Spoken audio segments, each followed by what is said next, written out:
Hi, I'm Anna-Elizabeth Enova from the University at Buffalo AGA Laboratory for Environmental Research and Testing, or ALERT. The Great Lakes is an important freshwater resource for the United States and Canada.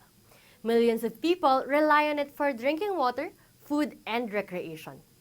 But it can also be impacted by pollutants, including what's commonly called forever chemicals, or PFAS. PFAS are composed of a carbon chain, with carbon mostly bonded to fluorine, which makes it a really strong bond. That strong bond makes it useful for water-repellent jackets and non-stick pans, but the same strong bond also means it does not degrade in the environment. They can persist and accumulate in wildlife and in people.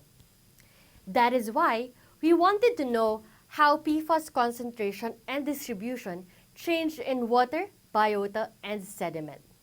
Thanks to our colleagues from the US EPA and Buffalo State University, we were able to sample water, mussels, and sediments across the Great Lakes. Here's what we found. Short-chain PFAS mostly stay dissolved in the water, while longer-chain PFAS tend to stick to the sediment.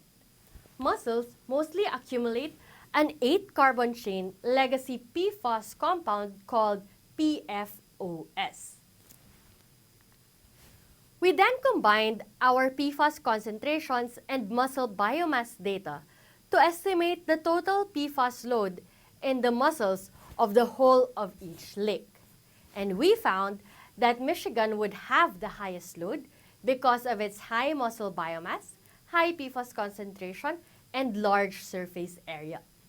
Lake Ontario came in second, even though it's just half of the surface area of Lake Michigan, but because it had high mussel biomass and high PFAS concentration. Overall, our study highlights the importance of sampling multiple parts of the ecosystem.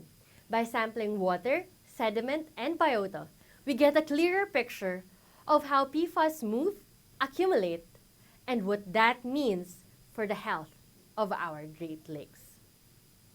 If you want to know more, please stop by our poster, and I hope to see you!